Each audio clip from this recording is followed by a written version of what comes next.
You think crows are scared of a scarecrow? Yeah, I'm scared. Yeah, why? No, crows are not scared, believe me. Crows are laughing. The farmer puts out a scarecrow, right, with a funny hat on it, got a funny face.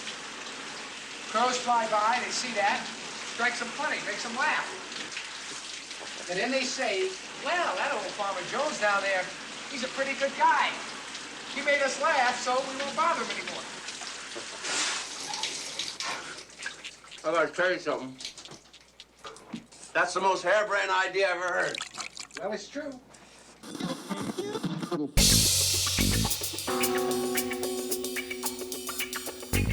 Welcome to the Cinematic Flashback Podcast. Get ready to hop into the Wayback Machine as we journey through the wild, bold, and unforgettable films of the 1970s. Each episode, we break down a classic movie or forgotten gem, seeing how it performed then and now, and wrapping things up by asking, did it groove through the decades or did it lose its beat? I am your host, Chuck Bryant, and today we are reviewing Jerry Schatzberg's 1973 film, Scarecrow, starring Gene Hackman and Al Pacino. And riding the rails with me today is Matt Sargent. Good to see you. Well, it's good to be back. Running away to join the Navy takes a lot of time. Let's get back on the road. Oh, man. That is right. In our last episode, we took a trip with Jack Nicholson, Otis Young, and Randy Quaid in Hal Ashby's The Last Detail. Today, we are traveling cross-country with a film I first saw last year right after Gene Hackman passed away, Scarecrow. I'm going to go out on a limb and guess this was a first-time watch for you as well. It was indeed. I had never seen this film before, and that was a treat to see it now that I'm old enough to appreciate it. 12-year-old me would not have enjoyed this film. That is definitely for sure. By the third act, the story gets really deep, and I cannot wait to get into it. Who is talking to us today? Chuck, our good friend David Burns posted a review on Facebook for us. I don't know if you remember this, but David was the game show host on our Jaws episode. That is a very fun episode that people should go back and listen to if you haven't. He writes, and I quote, "A fantastic podcast with some knowledgeable hosts that make it not only interesting, but also a lot of fun along the way. Highly recommend to not only listen to this podcast, but add it to your daily routine. Trust me, you won't be sorry." We have our work cut out to make this into a daily podcast. David, we appreciate you. We love your work over on both a Film by Podcast and Phaser Set to Stun. Jeff, David, and the whole gang make shows that you actually could listen to every single day and make it a part of your daily routine. Yeah, I think a daily would be tough for me at this point in the game, and but I encourage you, Chuck, to go ahead and dedicate your life to making quality podcasts. Well, let me tell you, we want to hear from you. Post a review of the Cinematic Flashback Podcast, and it will be possible for you to appear here in this podcast that you yourself reviewed. Oh, that's great, Matt. Thank you. Matt, I have a hypothesis as to why Scarecrow is a forgotten gem.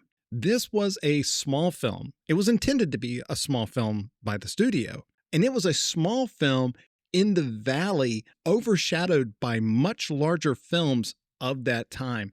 For example, 1973, this might be the year we've covered the most on the podcast. 1973 was stacked at the box office.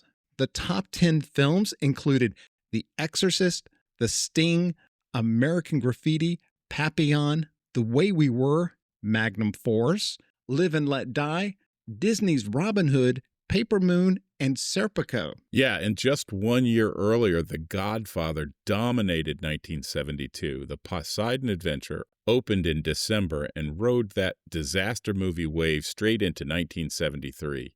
I recently read a quote that Gene Hackman gave that said he did the big budget films so that he would be free to do films like Scarecrow, which, I think we all can see that was more of an art film, smaller budget, very intimate. And I think when you watch the film, we're really glad that he got the big payday and was able to do this film. Hackman also never made a small film like this ever again. He was blowing up. And also, too, Al Pacino. Yeah. In the summer of 1973, Scarecrow was not a forgotten film at the time. In May, director Jerry Schatzberg took Scarecrow to Cannes, and it shared the top prize, what would become the Palme d'Or. That's one of the most prestigious honors in the world of cinema. And back home, it wasn't really a disaster, but it wasn't a blockbuster hit either. It hit number one time, briefly, in late June of 1973. Reviews were mixed. Critics praised the performances, of course, especially Hackman, but questioned the film's final third act the most. Over time, it just slipped out of the mainstream conversation. It went from winning the world's biggest prize in cinema and somehow just becoming one of the least talked about films for either Hackman or Pacino. Funny, last night I asked my group of 70s film buffs about Scarecrow, and even though some of them are a couple of years older than me, none of them remembered it, which is sad because I think it was a good film. Of course, look at what came out next. I mean, we just talked about it. So it's easy to see why it had been relegated into the dirty gift box of the past. Yeah. Well, I think we're ready to get into the production details, but first we need to take a quick break. Behind your tubing! Eat cantaloupe! You big-legged rhinoceros! Behold, the captains of industry, the prospective owners of Maxie's Car Wash, Pittsburgh, Pennsylvania. Maybe Maxie's Car Wash. Car wash. Yeah. Okay. For every car, there is dirt. Max and Lion. The only difference between them and the Rockefellers is a few $100 million and about 1,500 miles. First off, there's Max. I gotta tell you something about me. I'm about the meanest son alive, you know what I mean? Yeah? I don't trust anybody. I don't love anybody. Hey, we're gonna be partners, okay? Okay. All right, come on. Max did 6 years in prison for beating the hell out of a guy, and it didn't teach him a thing. Okay, all right. No, Max. Just one way. Max. One way, get out. Believe it or not, Max is the brains of the partnership. All of me. Plastic pipe for durability. $600. And then there's Lion. I think your specialty is going to be waxing. Waxing? No. No, and keeping the customers happy. Lion figures if you can make somebody laugh, you won't ever need to fight. Why did you call? Stupid girl. Get out of here! Hey, Max! Hey, Max! Lion is a scarecrow. That's right. Who's laughing? No, you don't have to hit people. Not if you make them laugh. No, crows are not scared, believe me. The crows are scared. No. And the Crows are laughing. crows are laughing, right? You know, in the joint, I heard some tales, man. Oh, boy, howdy. I heard some tall tales. You're not playing with a full deck, man. It's been 5 years. You know, your wife might be married. She might have moved away. Why don't you give her a call? Look, I want to see my kid, right? What am I going to do, shove the lamp through the phone? Sure. Send the money and see the world. Annie, please, look, let me come over. I don't want to see you. Max and Lion, the prospective owners of Maxie's Car Wash. All they have to do is get to Pittsburgh. But between California and Pennsylvania, there are a lot of ups Drinks on the house for everybody! and a lot of downs. Max and Lion, the future owners of Maxie's Car Wash, Pittsburgh, PA. Welcome back. Let's get into these production details. Scarecrow was released April 11, 1973, distributed by Warner Brothers with a running time of 112 minutes. It was directed by Jerry Schatzberg. I had never heard of him. I had to go and look him up. He was once a high-profile fashion photographer for the magazine Vogue. He even shot the cover of Bob Dylan's Blonde on Blonde before moving into filmmaking with a film called The Panic in Needle Park, which helped launch Al Pacino's career. What goes better with Schatzberg's eye than cinematographer Vilmos Zsigmond, whom we've talked about countless times on this podcast, most recently on Deer Hunter? You can still see his fingerprints all over this film. The screenplay was written by Gary Michael White, and it was one of his original stories. The score was composed by Fred Myrow. Now, this was one where that name I recognized, but I had to look him up. And I learned that he was a classically trained composer who at one point worked with Leonard Bernstein at the New York Philharmonic. But 1973 turned out to be a pretty big year for him too, because he scored Soylent Green, as well as Scarecrow back to back. But I'm sure that most genre fans might recognize his name from later in the decade. He wrote the score for the horror film Phantasm. So this is a composer who could move from dystopian sci-fi to an intimate road drama to this cult horror. But much of the music in Scarecrow comes from sources that are inside the world itself, like from jukeboxes or radios. And you can hear playing Wilson Pickett's In the Midnight Hour and Aretha Franklin's You Make Me Feel Like a Natural Woman. And even at one point, Pomp and Circumstances is played on a jukebox. Which is a hilarious and really it's a very fun scene. And with that playing in the background, it's really funny. Yeah. Now let's talk about the cast. And we need to start with Mr. Gene Hackman. This is 9 years of planning. Right there. Right there, 9 years of planning. Initial bank savings, so-and-so. Accumulated bank interest, so-and-so. Expected salary while I was in the penitentiary, so-and-so. Total, $2,648.73. That's planning ahead. Understand? By the way, that's something you don't do. Is there anything that 70s Gene Hackman cannot do?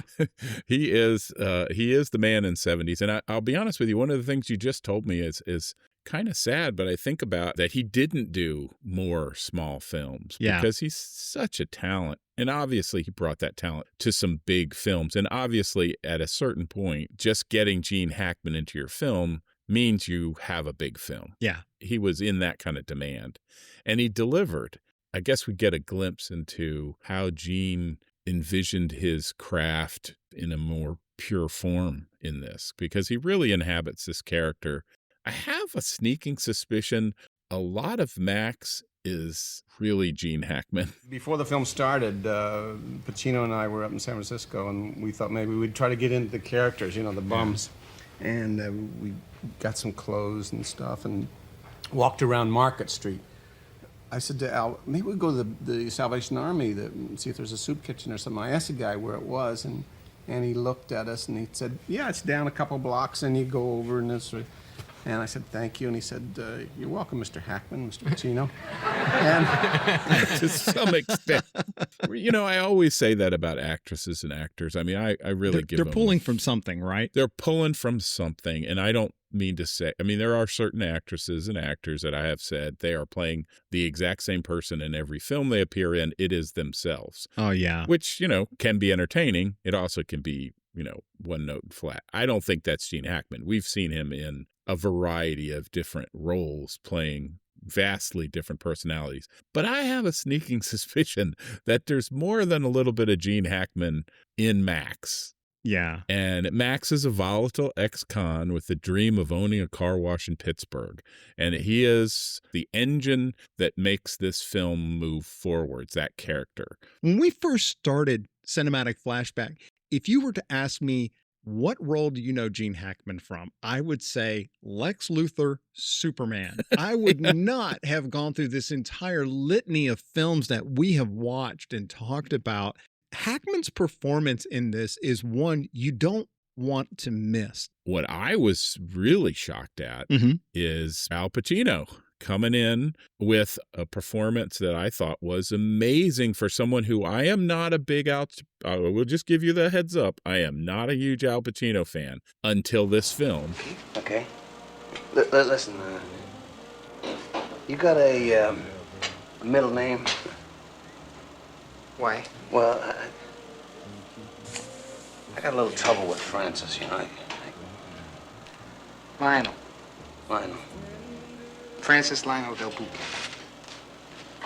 Okay, Lionel. Now on, you are Lion.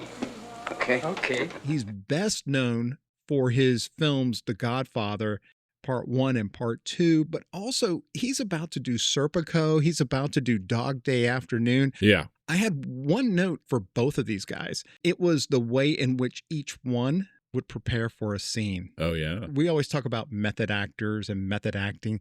Pacino inhabits who he is. And if you know the character of Lion, sometimes he might be a little too much. Pacino inhabits that character at all times. Hackman is different. Hackman, before a scene, will just withdraw completely into himself as he is beginning to visualize how he is about to go from being Gene Hackman to being Max. Mm-hmm. And sometimes those two preparation styles kind of collided on set. And so sometimes it wasn't worlds collide. It wasn't always a happy set on this one, but I just think that's kind of part of how the sausage is made. I know, Chuck, you and you know, I've done this before. You know, when we're getting ready to take maybe a large speaking stage, we're going to present something, or we're going to present a project, or we're going to, I mean, in our small little world, we have to prepare for that. We have to sort of go over what we're going to say. I can only imagine that's in some small piece what an actor goes through to get prepared for scenes. Funny thing, talking about Al Pacino in Lion, like I said, Al Pacino is not one of my favorite actors in the world, although he has delivered some amazing performances in his career. And in this particular performance, he plays a character, Lion. His real name is Francis Lionel, but he's a former sailor. Yeah. He clearly seems to have some fragility about how he deals with the world. Clearly, we know this, and we'll talk about this when we talk about how the film goes. The rest of the actors were just kind of the minor characters in the film. So we had Dorothy Tristan plays Coley, who was Max's sister. If you went and watched the movie Clute, you'll recognize Dorothy Tristan. She played Arlene Page, who was the junkie call girl. I did not notice that she was the same actress, but you are a little more attentive on these things than I am. I just read it in her IMDb page.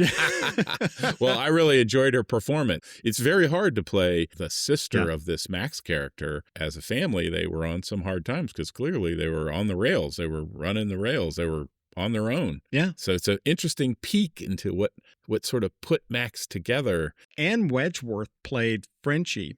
She was later known to TV audiences as Lana from Three's Company. She was also in Evening Shade. I thought that in the scene where they're eating chicken and she's just kind of nibbling on Gene Hackman's ear, he's eating the chicken, throwing the bones in the bucket. Oh, he wasn't completely ignoring her. He is describing down to the most minute detail everything about the cost of this particular car wash. I thought that scene was well written. I don't think it reached the level of his scene in The French Connection 2, but I think it was pretty close for me. It was a great scene for a lot of reasons. One is you have Frenchie, who is a little bit of comic relief, a little bit of just good time, fun. It kind of represents kind of the other side of this. You've been at this world that these guys are slogging along, trying to get to where they're trying to go. And they end up at, Coley's place, and Frenchie is there as well. And I mean, to me in the film, she represents kind of what life could be, For Max. For Max. Yeah. If he could accept it. And she does a great job in this. She's really, it's funny.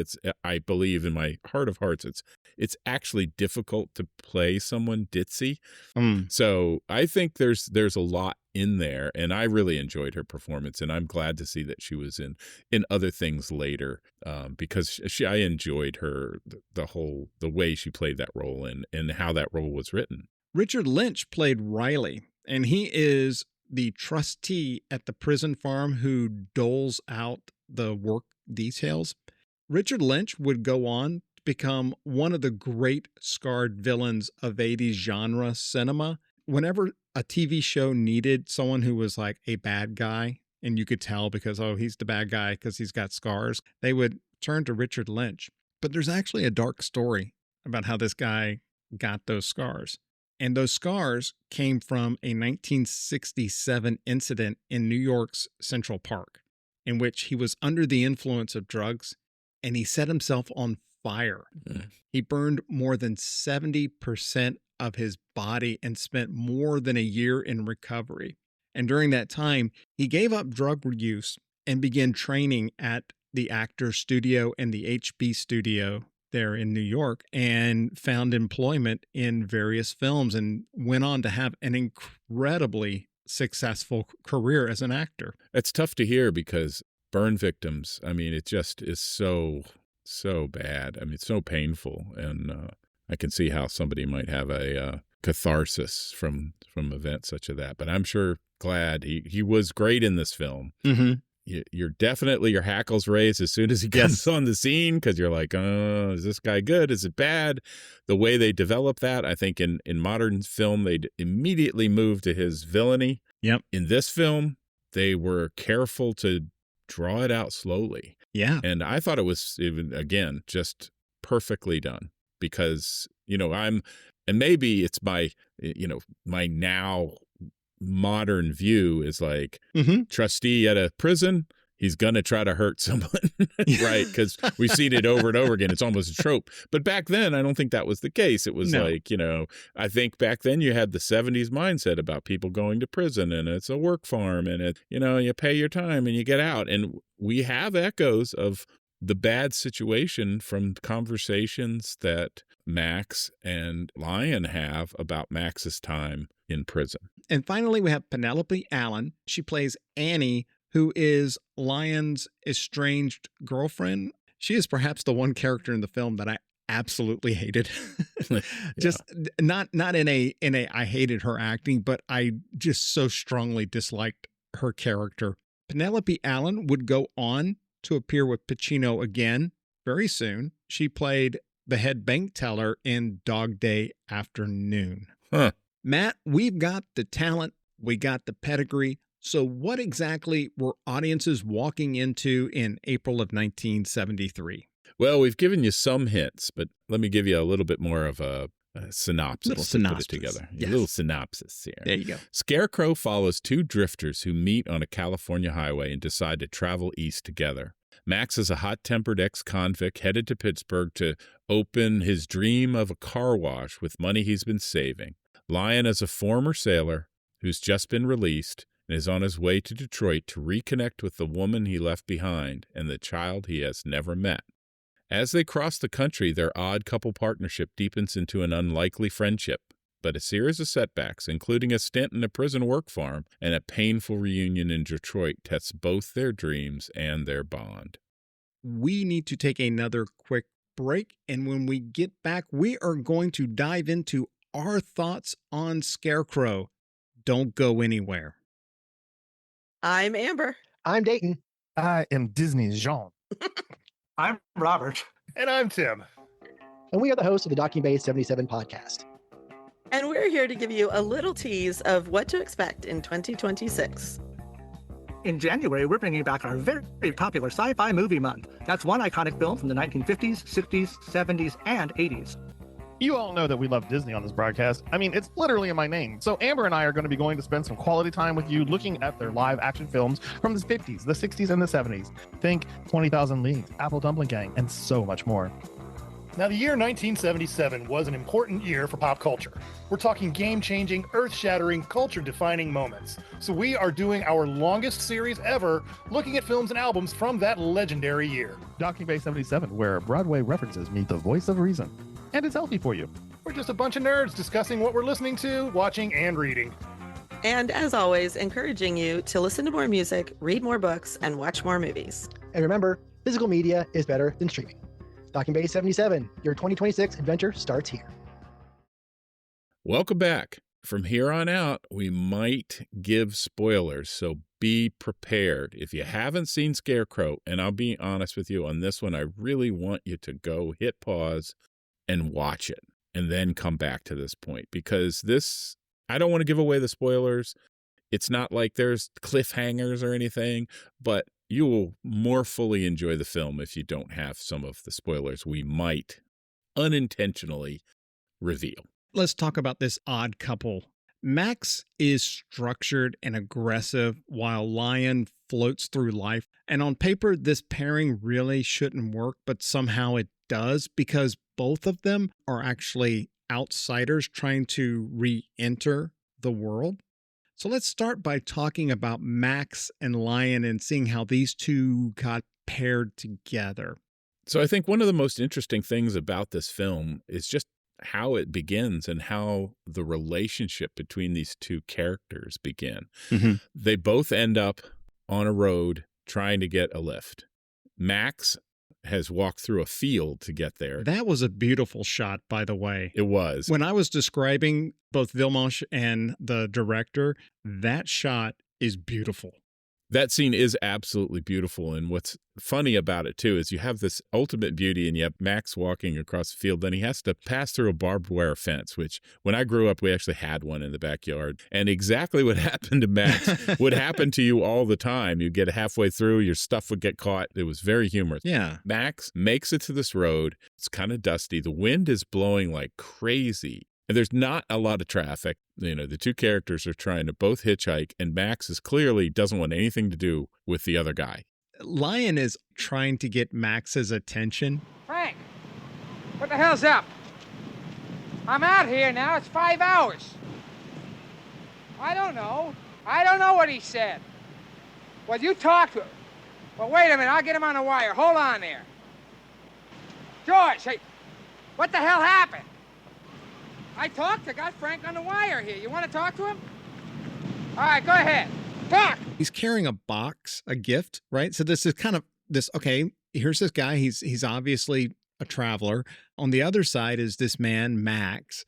He wants nothing to do with him. He's not even looking at him, but they're competing with each other to hitch a ride. And it's revealed why Max ends up being friendly to this character on the other side. Max is trying to light a cigar. He smokes a cigar virtually through the entire film, even to the extent of picking cigars up off the ground and going, yeah, this is a good one. This guy didn't have any teeth. I mean, some of those lines are just classic. They're really They're well so done. funny. Yeah. It turns out that Lion gives him his last match. Yeah. And that ignites the relationship. I see what you did there. They end up getting a ride and they're sitting at a diner. You have 2 coffees? I'll have some oatmeal. What do you want? Some cornflakes. Cornflakes and a little milk. Yeah. Oatmeal? Yeah, oatmeal. And some scrambled eggs. Anything else? Bacon. Toast. Get that cream. You got any money? I have to tell you, if ever I could go and sit at a diner with someone while he's ordering food, it would have to be with Max. I just laughed. It's like, we only want coffee.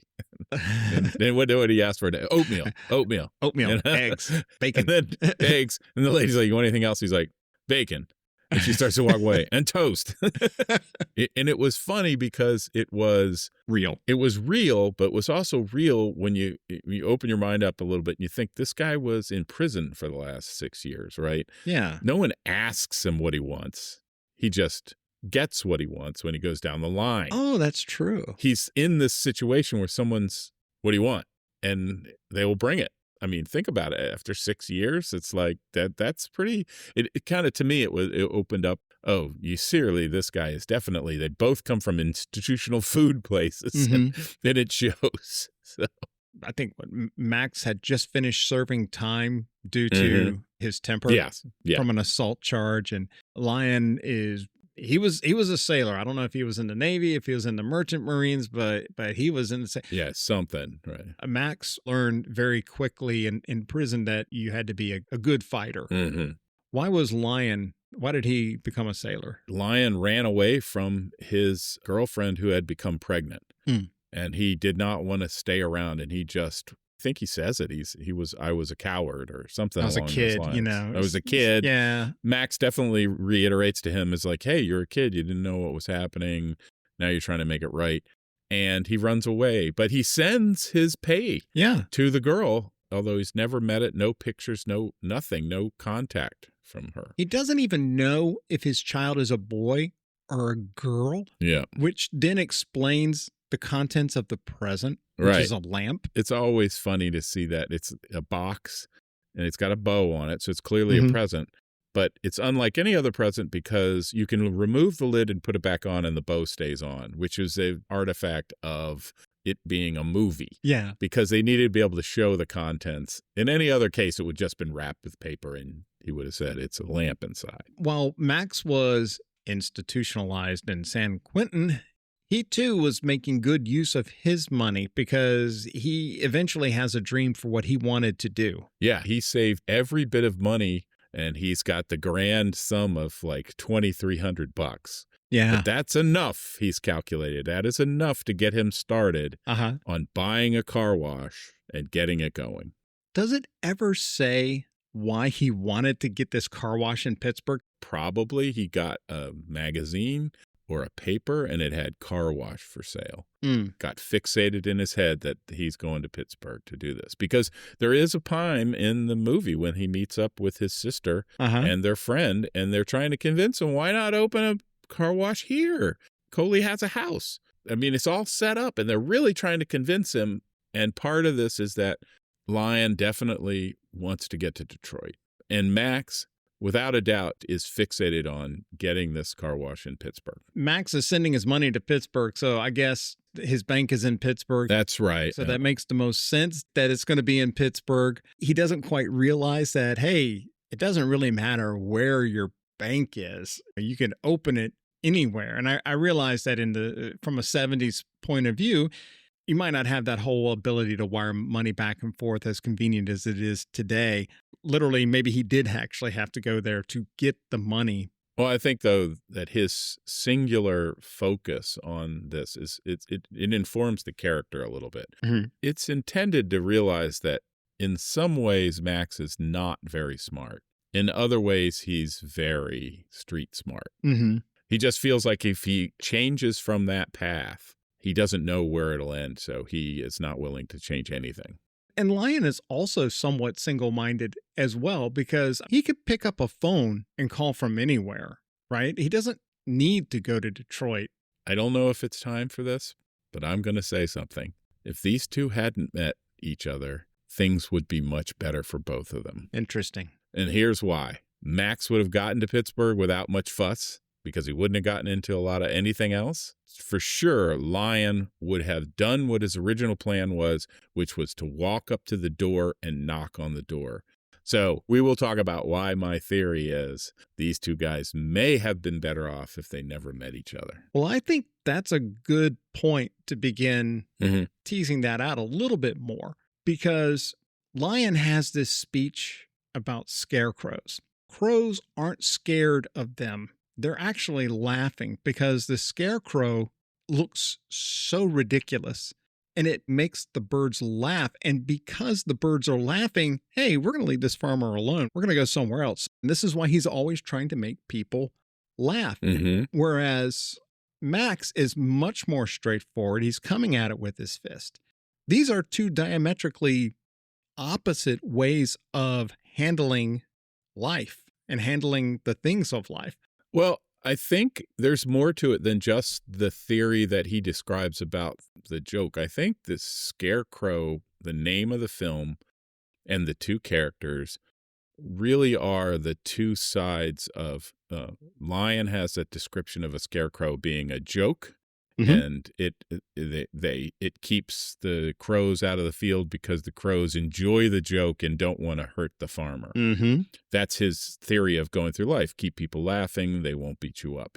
Whereas Max, on the other hand, is the proverbial scarecrow, right? He is big and he is blustery and people look at him and probably don't want to mess with him.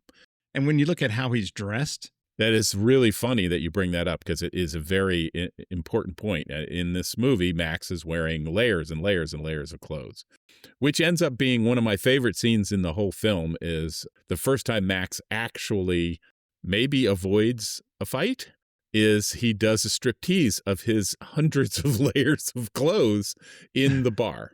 And it's really funny. But that's sort of the idea for me with Scarecrow was I was like, what does Scarecrow mean in this? What are we talking about? You know, and a lot of times filmmakers tip their hand about what this film is about by naming it. Mm-hmm. You know, you have the two sides of this view of a scarecrow and, you know, how they navigate life using that. And I think for the most part, Lion has been able to navigate his life well with this, except for the fact that it allows him to be cowardly and not face things, which has been, I think, part of what his problem is that he's not calling. He didn't call her the whole time he was in the Navy. He had plenty of opportunities to call or write notes or say, I'm sorry I left, but I'm sending you money and I'm coming back. Right. He didn't do any of those things. Max, on the other hand, meets most challenges with his fists, which ends him in prison for years and on the rails. And no doubt he and his sister were on the rails because he couldn't navigate society in any normal fashion. Mm-hmm. When she was without him, she then gets a house to live in and has a job and a life. So they wind up in this work farm because there's a ruckus at a bar. Yeah, but not after it was a good-natured ruckus where they're playing Pomp and Circumstance and marching around the bar, which was hilarious. It was so funny. But there were some dudes they had beef with Max, yeah. He definitely isn't going to back down, and they went after him when they were outdoors. So now you had basically a whole bunch of people, essentially what looked like, you know, a mini riot going on, and the police show up. And everybody gets thrown in the hoosegow.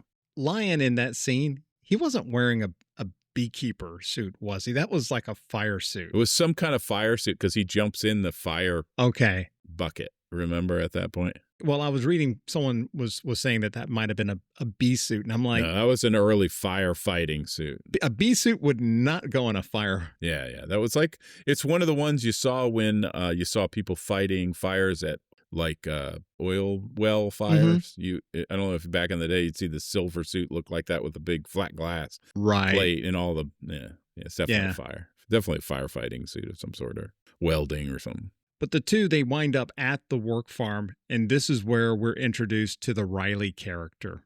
Yeah, who immediately, you know, puts the hair on the back of your neck, starts to stand up, and you're like, Max is definitely giving Lion the silent treatment. Mm-hmm. This is what allows Riley to come in and start grooming Lion. Now, you and I, we pick up on this right away because you don't get something for nothing. Riley assigns Max the worst job, which is shoveling up the pig excrement down on the pig farm. But for Lion, he gives him jobs like washing cars or becoming the talent scout. Yeah. I think we also see that Riley has some kind of connections and he's hooking the guard up with some outside good time. Yeah. Inevitably leads to the altercation that physically damages Lion. We'll pause here for just a moment. Think of it as a real change. Stick around, there's more Cinematic Flashback coming up right after this. And we're back. The lights are down, the film's rolling, and the final act begins. Let's jump back into the Cinematic Flashback Podcast. You didn't ask about the kid, Francis. I was going to. So what is it, boy or girl? Dead. Never even got born, Francis, because I was left alone. I slipped on the front steps in the snow. I fell down them. There was no one there to help me. You know what I mean? I lost the kid. It would have been a boy, Francis. Never even got born. Never got baptized. You know what that means. That soul cannot go to heaven, Francis. That's what you did for your son's soul, you bastard. You sent it into limbo. That soul cannot go to heaven. So, Matt, if the work farm is where Lion is physically damaged, I think Detroit is where he is just emotionally undone. Mm-hmm. Detroit has always been his emotional destination. It's the reason he's on the road. It's the reason that he keeps laughing and keeps smiling. And then he gets on that phone call and everything changes. Yeah. I wanted to point out something from a production standpoint. they may not have had permits to shoot. Oh. They're talking on the side of the road. They're being filmed. And if you look, you'll see the traffic going by. Everyone in the car is looking straight at them. Right, because there's a bunch of people standing around with reflectors and cameras. That might even be the reason why there's bumper-to-bumper traffic on this little small-town road. It's because there's a movie being filmed here and people are slowing down and rubbernecking. Yeah. But it's so obvious that people are rubbernecking. I found it funny. So I think I may have texted you. I said, take note of this scene. I don't think they had permits for this. No, I think you're right. And they probably thought, we can get this take at the payphone. Pay attention to him making the phone call. It had a rotary dial, which you put your finger in and you moved a certain number of spaces based on the number you wanted to dial. And it was an ingenious invention that allowed the switching equipment to hook your phone to the phone of the number you were calling. I find it funny now that you described it, that they were in the rotary phases and not in the push button. So it was old. Yeah, it wouldn't even touch tone. The funniest thing that happened to me, and this has been quite a few years. One of my nieces, we were at the airport, and at the airport they have payphones, right? Mm-hmm. She was probably 10 or 12. And I took her over and I showed her a payphone. I go, hey, look at this. And she's like, it's a phone hooked to the wall. She'd never seen a payphone in her life. So my brief run-in with a little bit of larceny was I was down in Myrtle Beach staying at a campground, and they had a whole row of these payphones near the mini golf. I realized that if you took a palm frond, folded it up, and stuck it down into the catch where you put the coin in, you can actually trigger a coin return for something you didn't put in. And you could actually trigger all of the coins to come out. And that was how I got money to play at the arcade. So Lion makes this phone call. He calls Annie out of the blue. I said earlier I didn't like Annie, but she was played so well. You can see that at the beginning she's excited almost to hear from him, like she's gone back in time. He's finally called. And then slowly she kind of starts to works herself up into a righteous rage, and she's going to strike at anyone. And she's going to hurt whoever she can hurt, and that's Lion. She drops this lie on him. Because you weren't here, because you ran out and you left me, I slipped on some ice and had a miscarriage.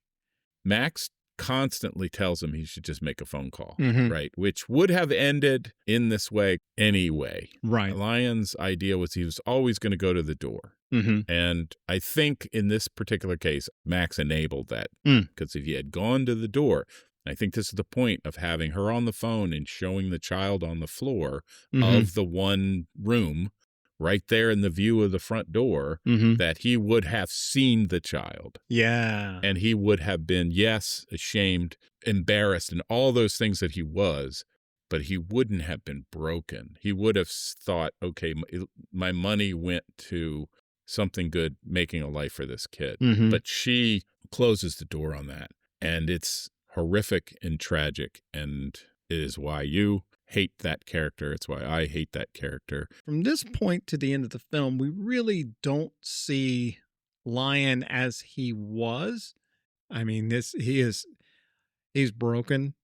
It ends up with Lion going into basically a catatonic state and being in a hospital. And Max is beside himself. He's like, I've got money I can pay, thinking it's some kind of, he needs to pay. I mean, it's a tragic scene. It's really hard to watch. And then what we see is Max, he still wants to get to Pittsburgh, but he says he'll be back. Yeah. He absolutely is coming back for Lion. So the question becomes, after all of that, does Scarecrow still groove through the decades, or does it lose its beat? Today, Matt, I'll let you go first. This is one of those films, in my opinion, that when you first watch it, you're kind of like, not sure. And one of the cool things about being on this podcast is you get a chance to kind of re-review your thoughts and feelings about the film when you watched it, and really appreciate it. And this is clearly one of those films that on retrospect, on thinking about it, and on review, It is far, far better than when you possibly first watch it, to me. Now, if I had something like the Cinematic Flashback Podcast to listen to before I watched this film, I would have enjoyed it far more. But I also enjoy the ability to reflect on the film and appreciate it for the artistic and the acting that was in it. I definitely appreciated the acting while I was watching the film, but the entire story and how things were done, I really started to appreciate after I reflected on it more. This film clearly grooved in the old days because it got that award. Plum to orb. So people knew that this was an amazing film. It got lost, I think, in history because it was bookended by two amazing films coming out and blockbusters and the advent of blockbusters in general. Now, watching this much later in life for the first time, I have to say that it is a great film, and it still has a beat. It's a different beat to me, and it's a beat much appreciated by a kind of a deep reflection on this film. And you know what? Some people don't want that kind of film. They want to just watch a film that entertains them. That's done. This definitely hits on entertainment. It's fun to watch. It's fun to watch Gene Hackman and Al Pacino. Fantastic. Just lots of fun. So I would say, yes, it definitely hits a beat here in the mid-2020s. When I first saw this film last year, it stuck with me. I kept thinking about Lyon's Scarecrow theory and just how it's just not how scarecrows actually work. It's how we kind of wish they would work. We would love to believe that if you just laugh and you're a nice person, that you're disarm people and they're just going to leave you alone. And Max is what a real scarecrow is. He projects strength. He keeps threats at bay. And what I love is that after the work farm, Max starts to shift. The striptease scene might be my favorite in the entire film because it's not only ridiculous, it's Max learning Lyon's language. And for me, Scarecrow grooves. Any final thoughts, Matt? I always like to think, what would happen in the future after these two people, after Max comes back and picks up Lyon? Would they both move into a more healthy position? In other words, Max disarms people more by being less confrontational, and Lyon protects himself more by not just being the jolly jokester, but also being real about some things. So I want to know how they went forward, not in a sequel. Well, Matt, you will be glad to know then that the sequel did not go forward because a sequel was actually proposed. Lyon would have recovered. He would have been into computer programming. Max would be married with Frenchie, and they would have adopted an Asian daughter. Don't know what this film would have been about, but there was a sequel. I think Hackman did not want to be any part of it, and Schatzberg said, well, we could just recast. As if you can recast Hackman. That sounds horrifying, and again proves my point about sequels are usually junk. But I will tell you, there's some guys out there who will basically tell you everything they make on their car wash. I got to tell you, my feeling is Max is a multimillionaire because he got in on the ground floor on self-serve car washes and just goes to these places and empties the money out of these bins like these guys do on YouTube. They become millionaires, and they just do really well. And Frenchie and Coley come out and live with them in Pittsburgh, and they go to Pittsburgh Steelers games. And I mean, that's my future vision of them. Hey, listen, if it's Friday night and we're in the alternative universe and I'm at Blockbuster Video and there's 2 potential sequels, I want your sequel more. Oh, man, that's funny. Well, Matt, that wraps up our road trip lineup. Coming in April, we're shifting gears to crime. 2 heist films from the 70s, and we're going to kick it off with The Getaway, starring Steve McQueen and Ali MacGraw, and directed by Sam Peckinpah. And we're going to follow that up with Walter Matthau in a Don Siegel film called Charlie Varick. I think you're going to like it quite a bit. They're 2 very different kinds of criminal films, 2 very different styles of filmmaking, but they're both very good films, and I'm looking forward to diving into both of those. Oh, that sounds amazing, and I might have seen The Getaway, but I definitely have never seen Charlie Varick. I am a big Walter Matthau fan, so that's going to be great. Thanks for tuning in. Let us know what you thought about Scarecrow. You can reach us at www.cinematicflashback.com. And don't forget to leave us a rating and a review. It might just get read on the air. If you enjoy the show, help us grow by sharing it with your friends. Join us next time as we hop back into the Wayback Machine and head once again to the 1970s for another classic. We'll see you then.